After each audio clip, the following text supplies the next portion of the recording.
Hallo zusammen und willkommen zu einer neuen Folge von Michaels Modellbaustube. Heute möchte ich mit euch gemeinsam den Williams FW07 von Tamiya auspacken und wie gewohnt gibt es vorher ein paar Infos zum Vorbild, zum Modell und dann schauen wir uns den Schachtelinhalt genauer an. Also bis gleich!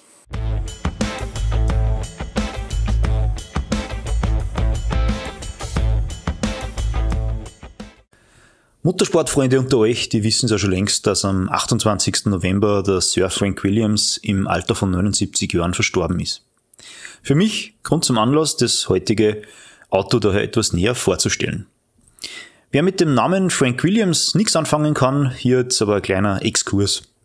Sir Frank Williams, das war der Gründer des gleichnamigen Formel 1 Rennstalls und einer der letzten großen Patrons in der Formel 1. Gegründet wurde das heute bekannte Team 1977, aber bereits seit 1968 war Sir Frank Williams in der Formel 1 und Formel 2 tätig. Damals aber nur unter dem Namen Frank Williams Racing Cars. Ich möchte jetzt aber nicht zu weit abschweifen und ins Detail gehen.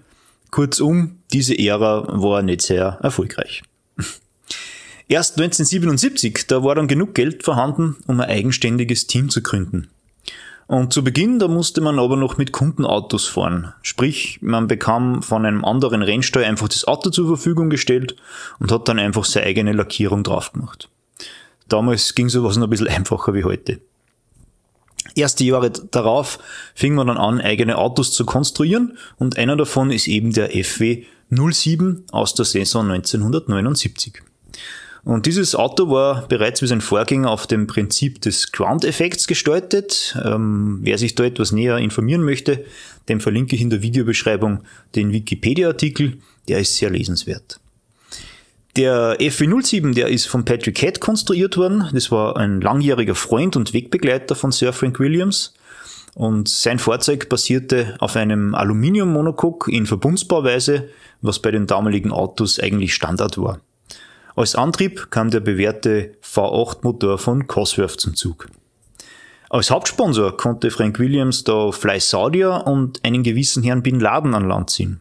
Und ja, ihr habt es jetzt richtig gehört, Bin Laden, das war der Vater des späteren Taliban-Anführers. Die Saison 1979, die startete aber etwas holprig. Erst im dritten Rennen, dem Großen Preis von Monaco, da gab es die ersten WM-Punkte.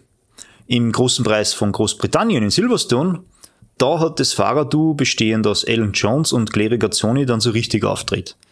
Bereits im Qualifying waren beide Autos schnell. Alan Jones, der stand schlussendlich auf der Pole Position und Clay Regazzoni auf dem 4. Startplatz. Gewinnen konnte das Rennen schließlich der Schweizer und es war sogleich ein Auftakt einer Siegesserie, die aber alle von seinem Teamkollegen bestritten wurde. So gingen die Rennen in Deutschland, Österreich und in den Niederlanden alle an Alan Jones. Auch das vorletzte Rennen in Kanada konnte dieser gewinnen. Trotz dieser Erfolge reichte es schlussendlich aber nicht für die Konstrukteursweltmeisterschaft. Erstes Nachfolgeauto der FW07B war das erste Weltmeisterauto von Williams. Ja, jetzt noch ein paar Worte zum Bausatz, bevor wir uns dann ins Vergnügen stürzen. Dieser ist, wie man schön sehen kann, von Tamiya in 1:20 und kam 1980 auf den Markt. Aufgeteilt ist er auf 5 Gussäste, wobei einer davon eine Fahrerfigur darstellt, die man optional da reinsetzen kann. Zusätzlich kommen nur die Reifen plus eine Lenkstange aus Metall dazu. Wie die Teile jetzt aber im Detail ausschauen, das sehen wir uns jetzt doch gemeinsam an. Und los geht's mit der Bauanleitung. So. Und ja, da haben wir schon in Frank Williams da.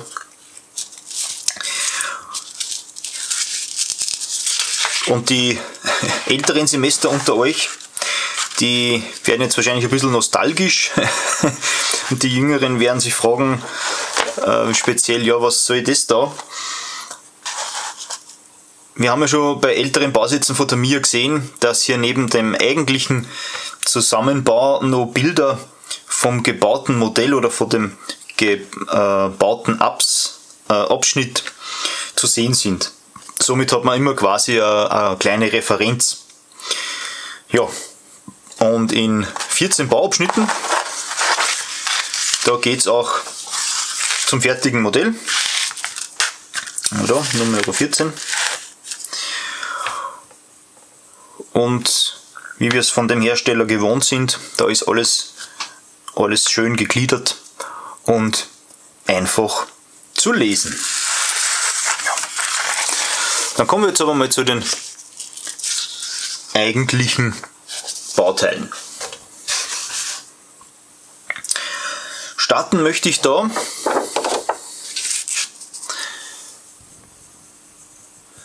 mit dem Gussast A und auf dem haben wir den Motor, ein bisschen was vom Auspuff, Getriebe. Und jeder, der schon mal einen Tamiya-Bausatz mit diesem Ford V8 Cosworth Motor gebaut hat, der findet sich da eigentlich schnell zurecht. Saubere Teile, schöne Aufgliederung und ja. Man sieht es da auch an der Jahreszahl. Wir haben da 1977 stehen, der Bausatz ist aber von 1980, also dieser Gussast, der kommt sehr oft vor. Jo, dann gehen wir doch mal zu Gussast B über. Bei Gussast B, da haben wir nämlich hauptsächlich das ganze Monocoque drauf und Verkleidung und das Ganze. Und da haben wir schon ein bisschen eine komische Aufteilung. Man hat nämlich bei der oberen Verkleidung da nur ein Teil von der Motorabdeckung. Das macht das Handling mit den Decals nicht gerade einfach. Später seht ihr dann warum. Das Alter ist hingegen, also die Qualität ist dem Alter entsprechend aber sehr gut. Man hat da, dort und da ein paar unschöne Gussstellen, also speziell jetzt da auf der Seite, ja, ist jetzt relativ minimal, da so ein bisschen, da am Rand. Aber das ist jetzt mit freiem Auge nicht so wirklich zu sehen, das ist eher was, wo man ergreifen kann, aber ja, lässt sich relativ einfach verschleifen. Da nochmal von hinten. Ja.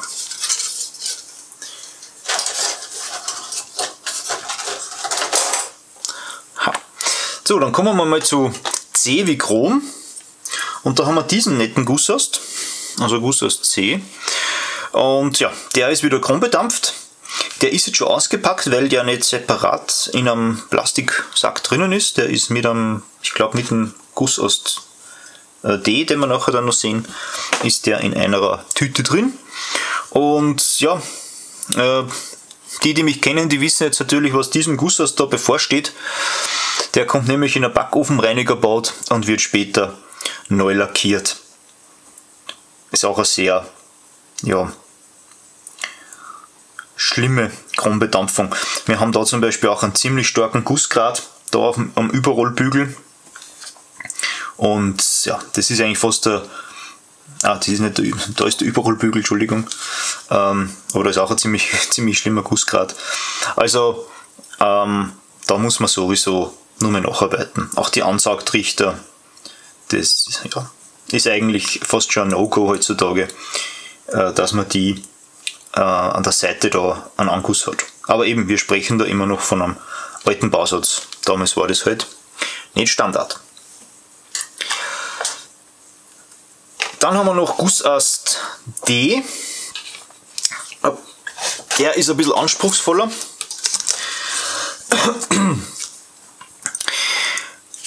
Weil da haben wir dann noch die restlichen Teile vom Gussast, vom Bausatz drauf.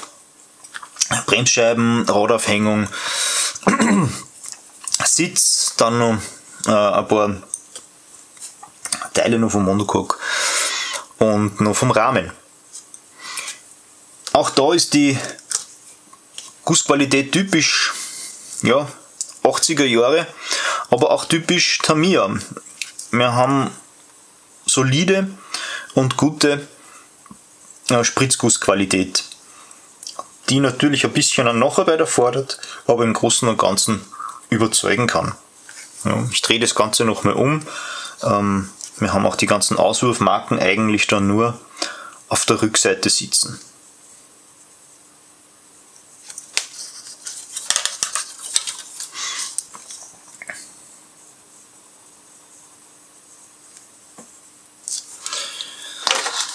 Ja, und last but not least haben wir dann noch Gussast Z. Ja. Und da haben wir diese Fahrerfigur. Das ist also eine Standardfahrerfigur, die es in diversen Bausätzen gibt. Und da kann man dann wahlweise eben Alan Jones oder Claire Regazzoni darstellen, mit den Deckholz halt. Aber da gibt es jetzt nicht so viel dazu zu sagen, außer dass die halt, ja, bei mir wahrscheinlich nicht zum Einsatz kommt. Aber wer möchte, kann sich den Kollegen ins Auto setzen.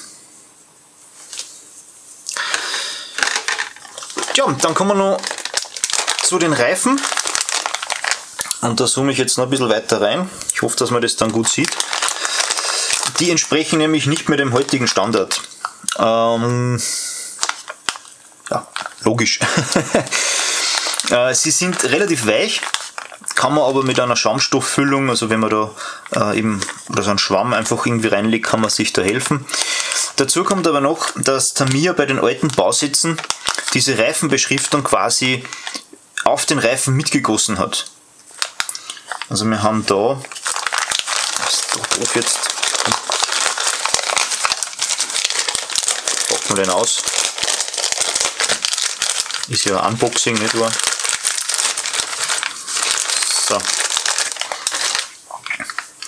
So, und da sieht man es jetzt ganz gut. Wir haben dieses Goodyear schon mit auf dem Reifen drauf, also auf beiden Seiten. Und dieser muss weiß ausgemalt werden. Aus Erfahrung weiß ich, dass das eine relativ mühsame Arbeit ist und führt teilweise auch dazu, dass der Schriftzug mit den Jahren dann auch einmal vergilbt. Also beim Tyrrell P34 ist mir das so passiert. Alternativ könnte man jetzt natürlich neue Reifen ohne Schriftzug besorgen. Das gibt es auf dem Aftermarkt, kein Problem. Oder man schleift die einfach weg und lackiert dann mit einer Schablone. Wie ich da vorgehe, weiß ich ehrlich gesagt noch nicht. Es gibt lustigerweise für den Bausatz ein Reifenset mit Regenreifen. Nur so beiläufig gesagt. Ja, und jetzt fehlt eigentlich nur noch der Deckelbogen. Und ja, das ist eigentlich das, was ich vorhin gemeint habe mit den grünen Flächen, weil alle diese grünen Flächen sollte man mit Deckholz darstellen. Kann man machen, ist aber etwas risikofreudige Angelegenheit. Daher habe ich mir die grüne Farbe extra gekauft, um die Flächen dann zu lackieren. Auch schön zu sehen ist da der Gilb. Wie ich den beseitigen möchte, das erfährt ihr jetzt in der Infobox oder auch in der Videobeschreibung. Ja, und wie man sehen kann, da handelt es sich hierbei wieder um einen soliden Bausatz aus dem Haus Tamiya, der trotz seines Alters eigentlich eine gute Qualität aufweist und Bastelspaß verspricht. Speziell für Fans vom Williams Rennstall ist das auf jeden Fall ein Muss und ja, allein schon wegen der doch etwas interessanteren Lackierung, Stichwort Bin Laden, auch für Sammler von Kuriositäten auf jeden Fall ein Blick wert. Der einzige Wermutstropfen ist, dass das Modell im freien Handel praktisch nicht mehr zur Verfügung steht. Im Second-Hand-Bereich jedoch kommt man relativ gut dran. Es gibt immer wieder mal den ein oder anderen Bausatz, den man da ergattern kann. Also wer sich da jetzt schon länger überlegt hat zuzugreifen, der weiß ja jetzt, was ihn erwartet. Falls es Fragen zum heutigen Unboxing oder sonst irgendwelche Anmerkungen gibt, dann einfach in die Kommentare damit. Und sonst wünsche ich euch bis zur nächsten Woche wie immer eine gute Zeit und viel Spaß beim Modellbau. Tschüss!